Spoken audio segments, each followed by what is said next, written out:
Hello बच्चों, कैसे हैं आप सभी?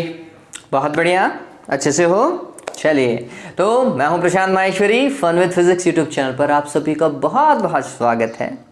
हम नेक्स्ट पार्ट को कंटिन्यू कर रहे हैं। तो पार्ट कौन सा पढ़ रहे थे? आंसर ऑप्टिक्स हम पढ़ रहे थे, और ऑप्टिक्स के अंदर एक पर्टिकुलर पॉइंट लेंस मेकर समीकरण, उसको हमने डिस्कस किया लास्ट 2 पॉइंट तक। आज हम उसके न्यूमेरिकल करने की कोशिश करेंगे ताकि वो पर्टिकुलर पॉइंट जो है वो हमारे जहन में अच्छी तरीके से सेट हो जाए। मैंने आपको लास्ट में एक क्वेश्चन बताया था जिसके अंदर वो एक लेंस को गायब कर देता है। ठीक है, वो क्वेश्चन क्या है देखिए, मैं आपको बता देता हूँ।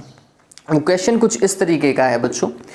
ऐसा बोल रहा है कि जादू का खेल दिखाते समय एक जादूगर 1.47 अपवर्तनांक वाले कांच के एक लेंस को द्रव में भरे बर्तन में डुबोकर लेंस को अदृश्य कर देता है। द्रव जिसमें लेंस डुबोया गया है का अपवर्तनांक क्या है? आपको सवाल वैसे दिखाई दे रहा होगा। क्या बर्तन में लिया गया द्रव पानी हो सकता है? पहली बात, लेंस का अपवर्तनांक कितना? 1.47। जो उसने लेंस लिया उसे किस में डुबोया? द्रव में डुबाया, और लेंस क्या हो गया? अदृश्य हो गया, गायब हो गया। इसका मतलब क्या होगा? लेंस का अपवर्तनांक और माध्यम का अपवर्तनांक दोनों समान होने चाहिए। तो इसका मतलब हमने बोला कि द्रव का अपवर्तनांक भी कितना होगा? 1.47 ही होगा, तभी वो अदृश्य हो सकता है। फिर वो ये और पूछ रहा है कि क्या ये द्रव जल है? तो हमें जल का तो अपवर्तनांक पता होता है, कितना? 1.33। तो हम बोलेंगे कि नहीं, यह द्रव जो है जल नहीं हो सकता। क्यों नहीं हो सकता? क्योंकि इस द्रव का अपवर्तनांक 1.33 नहीं है, इसका 1.47 अपवर्तनांक है। बात समझ में आ गई? तो ये वो सवाल था जो मैंने आपको लास्ट टाइम जिसका बेसिक बताया था। ठीक है, चलिए वीडियो चालू करने से पहले बच्चों, अभी मैं आपको बताया था कि 30% बच्चे वीडियो देखते हैं लेकिन इस वीडियो को, मतलब इस पर्टिकुलर चैनल को उन्होंने सब्सक्राइब नहीं कर रखा है। क्या दिक्कत है बच्चों? जल्दी से इसे सब्सक्राइब कीजिए। ठीक है, तो first subscribe the channel, like the video, and then we will continue together. Okay, चलिए तो क्वेश्चंस करना चालू करते हैं। कुछ क्वेश्चंस मैंने पहले ही निकाल के रख रखे हैं। ये क्वेश्चंस आपको दिखाई देंगे बोर्ड पर, दिखाई दे रहे हैं, है ना? तो इन क्वेश्चंस को अपन डिस्कस करते हैं। क्वेश्चन जो आपकी बुक में है, आरबीएससी बोर्ड वालों की बुक में देखने को मिलेगा, वो क्वेश्चन कुछ ऐसा है। देखिए, किसी 20 सेंटीमीटर फोकस दूरी वाले कांच के उत्तल लेंस के पृष्ठों की वक्रता त्रिज्याएं 18 सेंटीमीटर एवं 24 सेंटीमीटर हैं। लेंस के कांच का अपवर्तनांक ज्ञात कीजिए। देखिए, ये आपका आंकिक सवाल है। क्या बोल रहा है कि फोकस दूरी जो हमें दी हुई है वो कितनी है? क्वेश्चन तो आपको यहाँ पे दिखाई दे रहा होगा, सॉल्यूशन देखिए। तो ये कुछ ऐसा बोल रहा है बच्चों, कहा गया, ओके, दिए गए लेंस की, उत्तल लेंस की फोकस दूरी, उत्तल लेंस की फोकस दूरी धनात्मक होती है, तो हमने लिखा 20 सेंटीमीटर, 20 दे रखी है, हाँ, ओके। और फिर बोल रहा है कि इसके वक्र पृष्ठों की त्रिज्याएं, वक्र पृष्ठों की त्रिज्याएं R1 और R2, ठीक है, इनका मान कितना है? एक का है 18 और दूसरे का है 24। इसका 18 सेंटीमीटर और इसका 24 सेंटीमीटर। अब ये ध्यान में रखो, एक प्लस की और एक माइनस की। कैसे पता चला कौन सी प्लस की और कौन सी माइनस की? जल्दी से उत्तल लेंस बोलो। ये पहला सरफेस, इसका R1 इस तरफ, इसका R2 इस तरफ। आपको पता चला R2 इस तरफ आ रहा है, R2 माइनस का, R1 उस तरफ जा रहा है, ये प्लस का। तो R1 की वैल्यू तो प्लस की, लेकिन R2 की वैल्यू माइनस के लिखेंगे। क्या पूछ रहा है? पूछ रहा है कि लेंस के कांच का अपवर्तनांक, लेंस के कांच का अपवर्तनांक। क्वेश्चन माध्यम के सापेक्ष एयर ही मान लेता हूं मैं, ठीक है।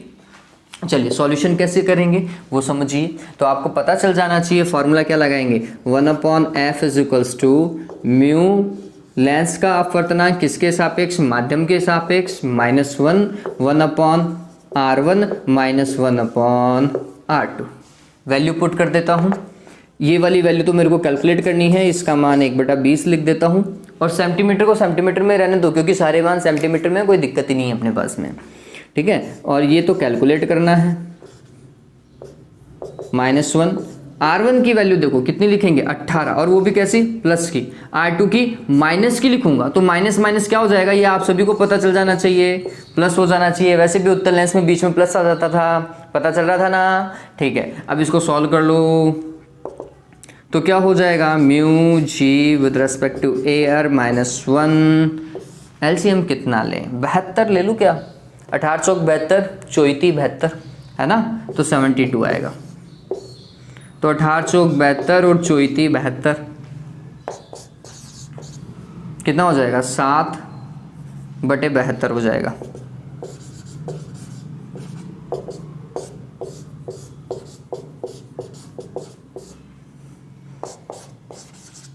ऐसा, ठीक है। इसे 2 से मैं काट सकता हूं तो ये तो 10 हो जाएगा, और इसे 2 से काटो तो ये 36 आएगा। ठीक है, तो ये क्रॉस मल्टीप्लाई कीजिए तो 36 इधर, 7 नीचे और 10 भी नीचे, इज इक्वल्स टू क्या, mu g with respect to AR -1। ये इस तरफ आएगा तो प्लस का हो जाएगा क्या, तो ये हो जाएगा 3.6 डिवाइडेड बाय 7 है ना, 10 का डिवाइड दिया 3.6 और 7 तो था ही, और ये 1 और इधर आ जाएगा तो ये प्लस का 1 इज इक्वल्स टू क्या, mu g with respect to AR। भाग लगाओ भाई, 7 पंजे 35, 0.5 के आसपास है ना। तो ये 1 + 0.5 कितना हो जाएगा, 1.5 के लमसम आंसर आने वाला है। पता चल गया क्या। इस तरीके से ये सवाल होगा, बहुत सिंपल सवाल है बच्चों, इस तरीके का सवाल पूछा भी जाता है ना। ये सबसे सिंपल पैटर्न वाला क्वेश्चन था हमारे पास में। तो आंसर कुछ 1.5 समथिंग में आएगा। आगे का कैलकुलेशन आप कर लेंगे। अपवर्तनांक का कोई भी यूनिट नहीं होता, मात्रक नहीं होता, मात्रकहीन राशि है। ठीक, एक क्वेश्चन जो आपकी बुक में दे रखा है 9th नंबर का ये क्वेश्चन है। इस क्वेश्चन में क्या बोल रहा है, देखिए ये तो उतार लिया होगा, सिंपल था, सिंपल मैथमेटिक्स, फॉर्मूले में वैल्यू ही पुट करनी है और कुछ नहीं। लेकिन जो 9th नंबर का क्वेश्चन आने वाला है वो वाकई में बहुत अच्छा है। हटा देता हूँ ये तो।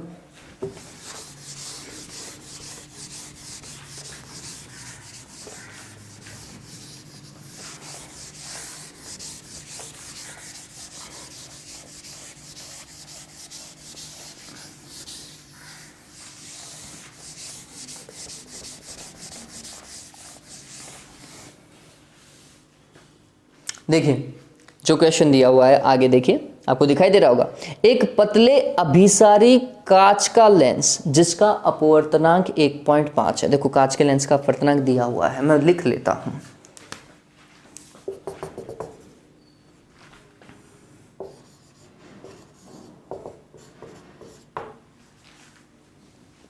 की शक्ति 5 डायोप्टर। देखो मैंने शक्ति अभी तक पढ़ाया नहीं, नेक्स्ट वाले वीडियो में शक्ति आएगा जब हम लेंस की फोकस दूरी ज्ञात करेंगे, लेंस समीकरण जब हम लिखेंगे तब अपन उस चीज़ को डिस्कस करेंगे, तो वहाँ पे शक्ति को भी हम डिस्कस करेंगे।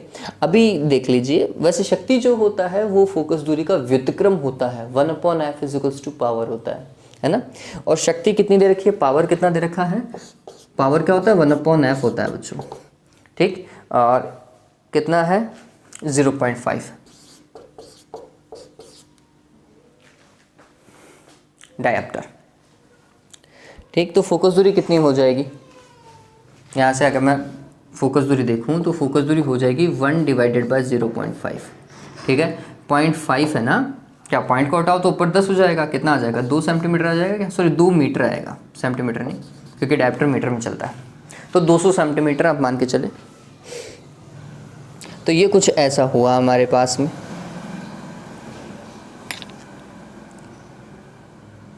मैं शायद थोड़ा गलत देख रहा हूँ, ये 5 डायोप्टर है, 0.5 डायोप्टर नहीं है, सॉरी 5 डायोप्टर है। तो फिर ये कितना हो जाएगा 0.2 मीटर हो जाएगा, और 0.2 मीटर मतलब 20 सेंटीमीटर। ठीक है, अभिसारी लेंस मतलब उत्तल लेंस होता है, ये ध्यान में रखिए।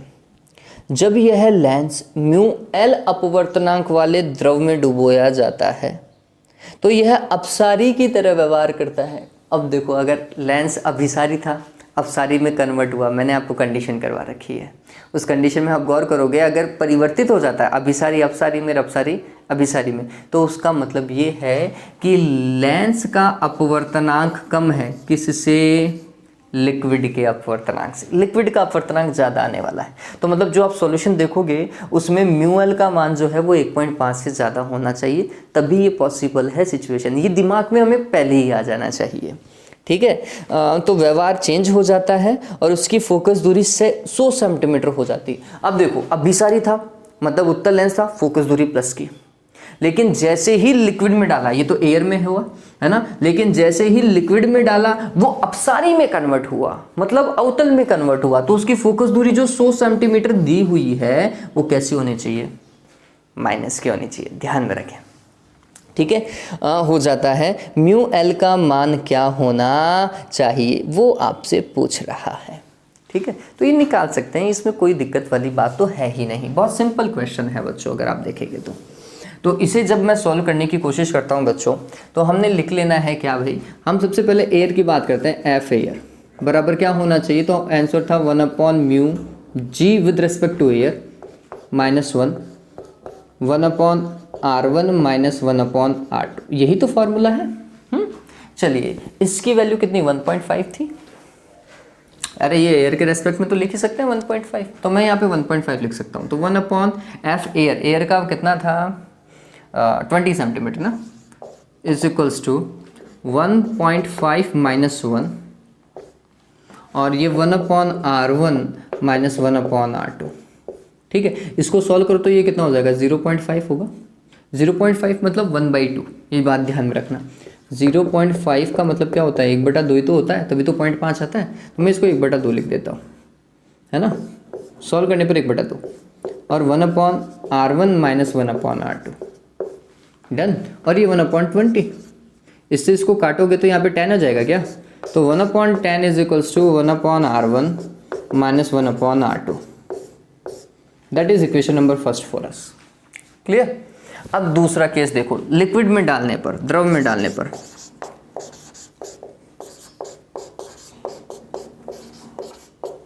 देखिए जैसे ही द्रव में डाला तो हमारे पास में 1/f लिक्विड की इक्वेशन बनेगी, और वो कैसे लिखते हैं, ग्लास का अपवर्तनांक किसके सापेक्ष, लिक्विड के सापेक्ष, -1, फिर 1/r1 -1/r2, ये तो होगा 1/r1 -1/r2, 1/10 लिख सकता हूँ।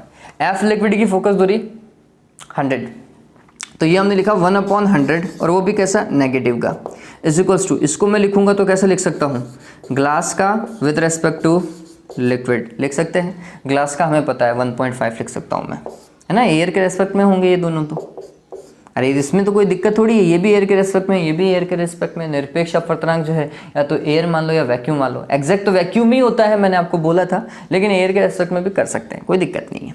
और इसकी जगह 1/10 लिख लूँ क्या, मेरे हिसाब से तो आपको कोई दिक्कत नहीं होनी चाहिए 1/10 रखने में, क्योंकि इक्वेशन नंबर फर्स्ट था, कैंसिल हो गया ये तो। चलिए अब क्या होगा वो देखें, तो इसका वैल्यू कितना 1.5 divided by mu liquid -1 is equals to 1/10, और वो भी कैसा, माइनस का, इसको उस तरफ उठा करके पटको तो क्या हो जाएगा, 1 माइनस का था प्लस का हो जाएगा,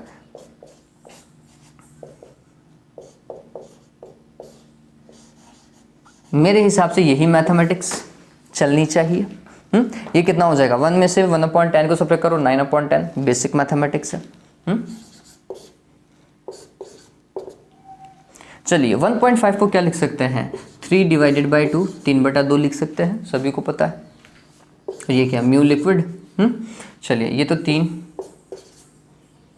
ये 5, ऐसा ही होगा। चलिए तो म्यू लिक्विड कितना हो जाएगा, देखो उल्टा होना चाहिए, अरे ये 1/म्यू लिक्विड था, तो अगर मैं म्यू लिक्विड निकालूंगा तो क्या होगा, 5/3 होगा। 5/3 का मतलब क्या होगा बच्चों, 3 एकम 3, पॉइंट लगाऊं, 2 बच रहा है ना, तो पॉइंट लगाने पड़ेगा, 20 हो जाएगा वो, है। फिर 3 पंजा 15, 3 छिंग 18, 2 बच रहा है, 1.66, बताओ भाई सही निकला नहीं निकला, तो हमने बोला कि बिल्कुल सही होगा। क्यों सही होगा, क्योंकि ये मान 1.5 से ज़्यादा आ रहा है और हमें वही चाहिए था, लिक्विड का अपवर्तनांक ग्लास के अपवर्तनांक से ज़्यादा आना चाहिए था, मेरी कैलकुलेशन में वही आ रहा है, इसका मतलब मैंने बिल्कुल सही किया है, कोई गलती नहीं की। अगर ये कम आ जाता तो फिर आप चेक करते कि कहीं ना कहीं कैलकुलेशन मिस्टेक हम कर रहे हैं, ठीक है, तो ये पता चला किस तरीके से करना। ये चेंजेस ये ध्यान में रखना, बच्चे एक ही गलती करेंगे, ये जो 1/100 है ना बच्चों, ये आप प्लस का रख दोगे तो आप पढ़ो बच्चों, वहां पे वो बोल रहे हैं अभिसारी लेंस लिया था, अपसारी में कन्वर्ट हो गया। अपसारी मतलब अवतल, अवतल की फोकस दूरी तो माइनस की लिखेंगे ना भाई। ये एक चीज आपको पकड़नी थी उस सवाल के अंदर, ठीक है। तो मेरे हिसाब से ये क्वेश्चन भी हो गया अपना, डन है। चलिए, तो इस चीज को अच्छे से उतारो, ये एक अच्छा सवाल था। ओके, जल्दी से उतारें, फिर इसके बाद में अपन और भी क्वेश्चन करते हैं। जल्दी से इस चीज को उतारिए।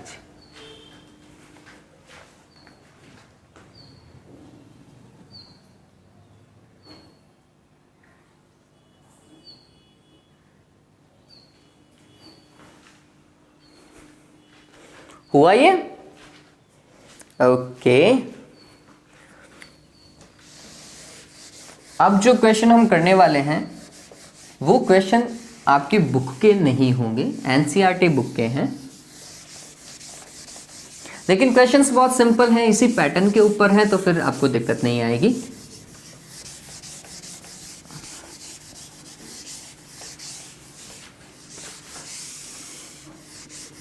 देखिए, कुछ की तो मैं कैलकुलेशन भी नहीं करूंगा, आपको वैल्यू बता दूंगा किस तरीके से आपको पुट करनी है, तो वो क्वेश्चन आप जल्दी से सॉल्व कर लेंगे। मुझे आप लोगों की कैलकुलेशन पे ज़्यादा विश्वास है, क्योंकि मेरे से अच्छी कैलकुलेशन कर लेते हो। बच्चे बताते हैं सर ये गलती कर दी आपने यहाँ। ओके, राइट, चलिए तो क्वेश्चन देख लेते हैं जो इस पर्टिकुलर पॉइंट पे आधारित हैं। हाँ, देखिए, एक क्वेश्चन है, एक समद्विउत्तल लेंस, समद्विउत्तल का मतलब उभयोत्तल लेंस, ये ध्यान में रखिएगा। एक समद्विउत्तल लेंस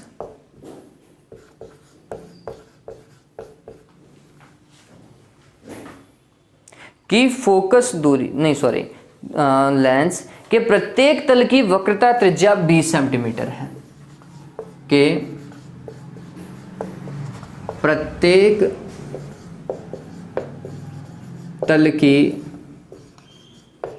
वक्रता त्रिज्या 20 सेंटीमीटर है। इसका मतलब R1 और R2 दोनों बराबर हैं और 20 सेंटीमीटर। लेंस की फोकस दूरी निकालें। लेंस की फोकस दूरी निकालें। कंडीशन क्या भाई?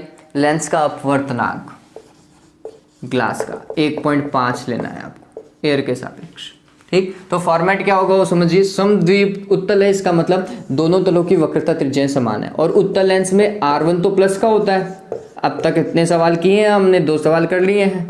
और R2 कैसा होगा? माइनस का होगा, तो ये ध्यान में रखिएगा, इतनी चीज तो ध्यान में रखोगे।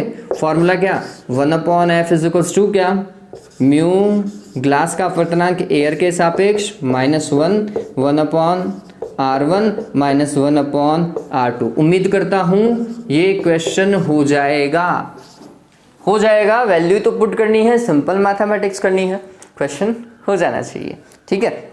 चलिए आगे वाला सवाल देखिए, सवाल क्या है? नेक्स्ट है, एक द्विउत्तल लेंस, मैं उत्तल लेंस ही लिखूंगा, की फोकस दूरी 25 सेंटीमीटर है।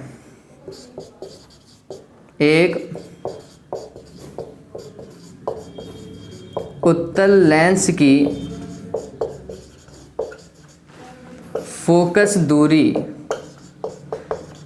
25 सेंटीमीटर है, ठीक है। फिर क्या बोल रहा है? लेंस के एक सतह की वक्रता त्रिज्या दूसरी सतह की वक्रता त्रिज्या की दुगनी है। लेंस के एक सतह की वक्रता त्रिज्या दूसरी सतह की क्या है बच्चों? दुगनी है। लेंस के दोनों सतहों की वक्रता त्रिज्या ज्ञात कीजिए। लेंस के दोनों सतहों की वक्रता त्रिज्या ज्ञात कीजिए। ठीक है, क्या बोल रहा है, लेंस के पदार्थ का अपवर्तनांक 1.5 है,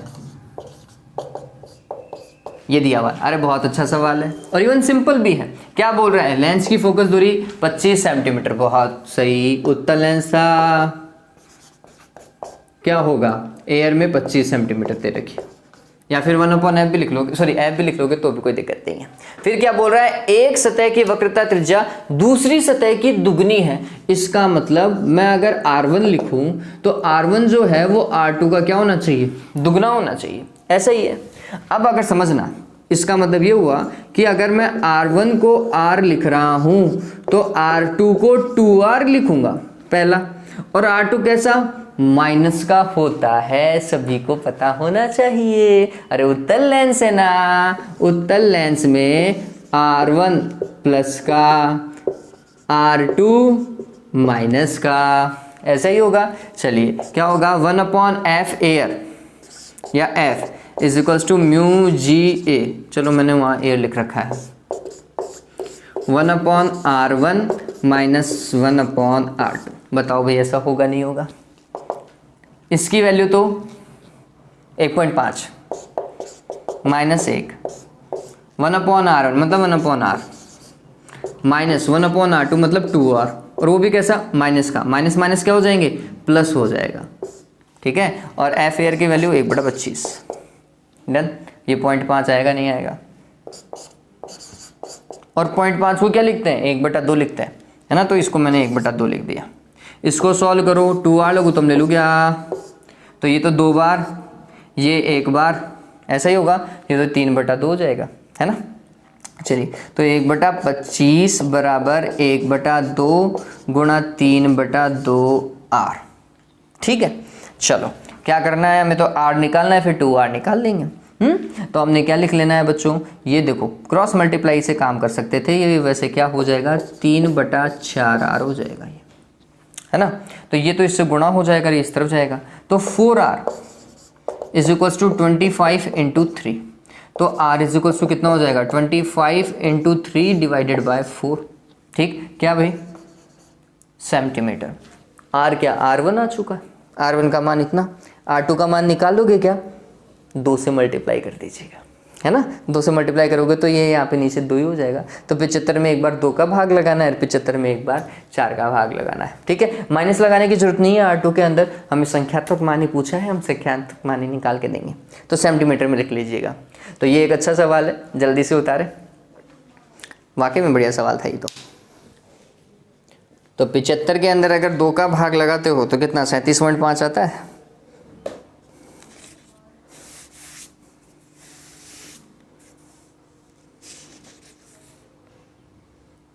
हो गया ये।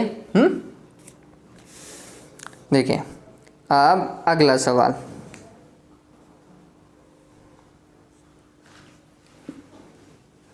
डन है। ये सारे सिंपल सवाल हैं, एक ही पैटर्न के सवाल हैं। जो मैं पैटर्न देख रहा हूँ अगला, वो मेरे को दिखाई दे नहीं रहा है, लेकिन तो भी एक सिंपल सवाल हैं ये सारे के सारे। डन।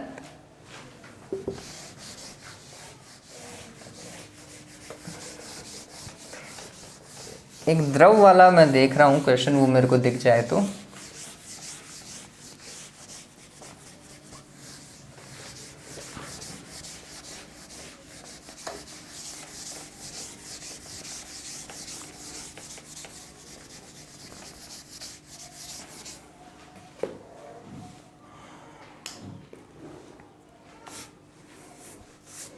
देखिए क्या बोल रहे हैं, एक उभय उत्तल लेंस की फोकस दूरी। अब ये क्वेश्चन मैं आपके लिए लिख रहा हूँ, सवाल सुन लीजिएगा। सवाल क्या बोल रहा है वो, एक उभय उत्तल लेंस की फोकस दूरी, उत्तल लेंस है, फोकस दूरी प्लस की होती है कितनी, 12 सेंटीमीटर दे रखी है। इसके दोनों फलकों की वक्रता त्रिज्याएं, दोनों फलकों की मतलब R1 और R2 की वक्रता त्रिज्याएं जो हैं वो 10 सेंटीमीटर और 15 सेंटीमीटर। तो 10 सेंटीमीटर तो प्लस का और 15 सेंटीमीटर कैसा, माइनस का। उत्तल लेंस है ना, एक प्लस का और एक माइनस का। लेंस जिस कांच का बना हुआ है उसका अपवर्तनांक निकालिए। मेरे हिसाब से निकाल सकते हो, निकाल सकते हो, नहीं निकाल सकते हो, तो ये आप कीजिए, फिर मैं एक क्वेश्चन और देखता हूँ। जल्दी से इसका आंसर मेरे को बताइए कि लेंस का अपवर्तनांक कितना आने वाला है।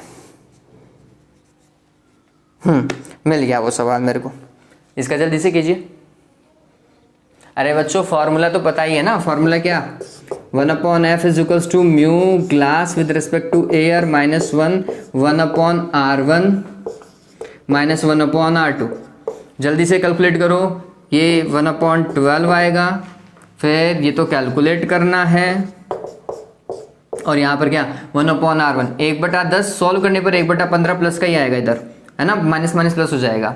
फिर क्या हो जाएगा भाई, म्यू जी एयर माइनस 1, अरे देवताओं लघुत्तम ले सकते हो ना, 30 लिख देता हूँ मैं लघुत्तम। कितना हो जाएगा, ये 10 को 3 बार जाएगा और 15 का 2 बार जाएगा, और यहाँ पर कितना 1/12 चल रहा था, तो इधर 5 हो जाएगा, और 30 5/30 मतलब 6 हो गया, नीचे 6 आ जाएगा। तो ये कुछ ऐसा लिख जाएगा, म्यू जी ए माइनस 1 और यहाँ पे 1/6 बराबर 1/12। काटो भाई, कितना आएगा 2, 1/2। तो 1/2 बराबर म्यू ग्लास एयर माइनस 1, देवताओं यही तो था।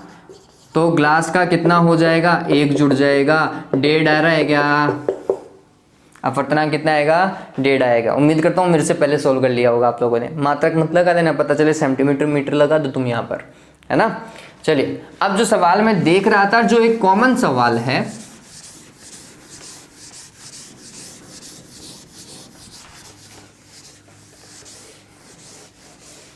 वो क्वेश्चन देखें। क्वेश्चन क्या बोल रहा है कि एक उत्तल लेंस की हवा में फोकस दूरी, ये मैंने आपको बताया भी था, एक उत्तल लेंस की हवा में फोकस दूरी कितनी है, 20 सेंटीमीटर। पानी में डुबोने पर इसकी फोकस दूरी क्या होगी, पानी में डुबोने पर इसकी फोकस दूरी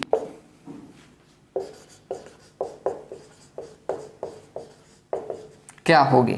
फिर हवा कांच युग्म का अपवर्तनांक, हवा कांच युग्म मतलब ग्लास का एयर के सापेक्ष कितना, 1.5।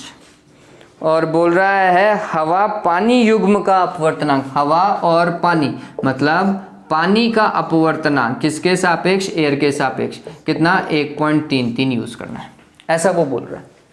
चलिए तो मैंने आपको बताया था 4 गुनी हो जाती है, वैसे भी फोकस दूरी द्रव में डालने पर तो बढ़ेगी, तो 20 है तो 20 से ज़्यादा हो जाएगी, और कितनी जल में डाल रहे हैं तो लगभग 4 गुनी बैठती है बच्चों।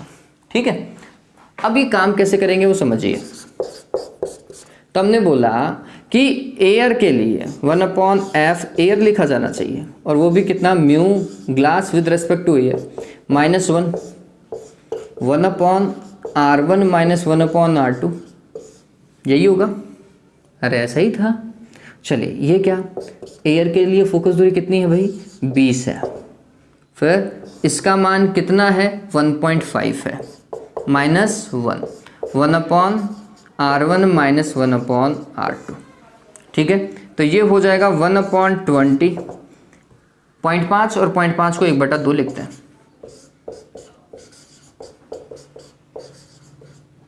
करने के बहुत सारे तरीके हो सकते हैं, आप कैसे भी कर सकते हैं। ये से समीकरण नंबर 1 बना दीजिए, एक समीकरण नंबर 2 ही बनेगा, भाग लगा दीजिएगा, काम निकल जाएगा। नहीं तो फिर ये सॉल्व हो रहा है तो मैंने इसको और सॉल्व कर दिया, और सही सॉल्व हो रहा है तो कोई दिक्कत ही नहीं थी, इसलिए मैं इसको ऐसा ही लिख करके काम कर रहा हूँ। पता चल गया ये 1/r1 माइनस 1/r2 की 1/10 वैल्यू आ गई। फिर पानी में मतलब जल में डुबोने पर क्या होगा, तो हमने लिखा 1/f लिक्विड आएगा, है ना।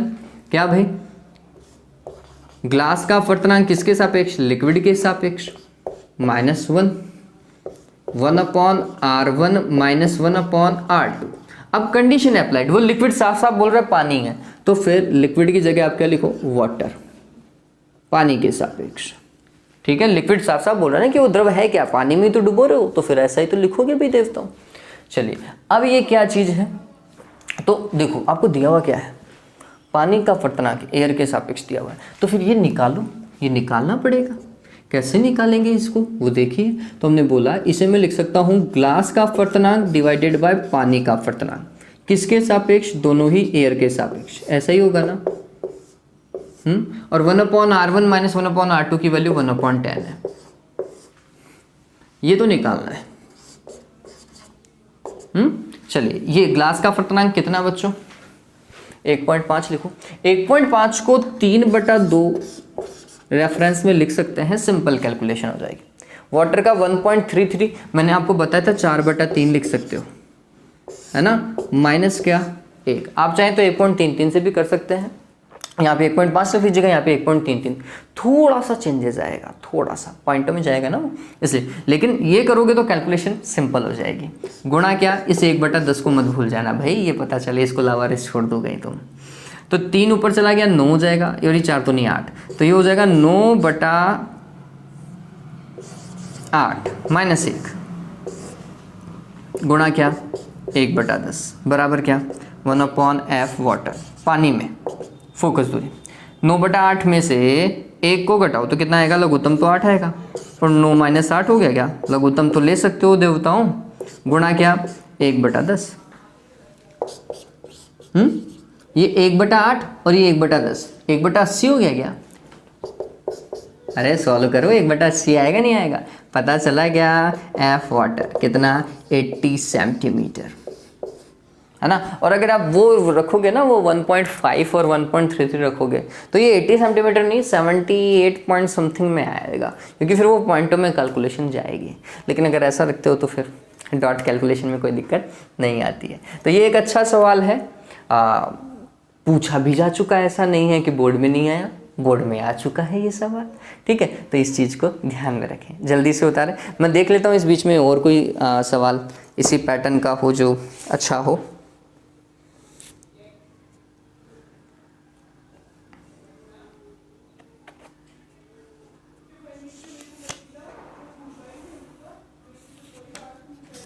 चलो अभी इतना ही है, ये ठीक है जितना भी अपन ने किया है सारे, क्योंकि इसी तरीके के सवाल थे तो कोई दिक्कत वाली बात भी नहीं है।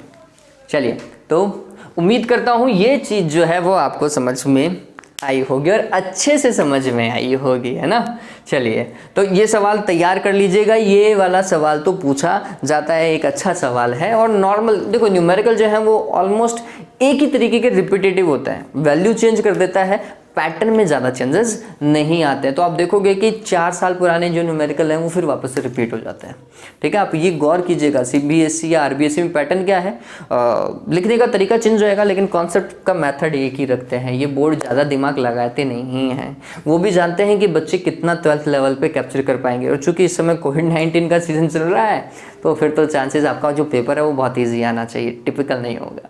चलिए आज के लिए इतना ही बच्चों, have a good day, take care.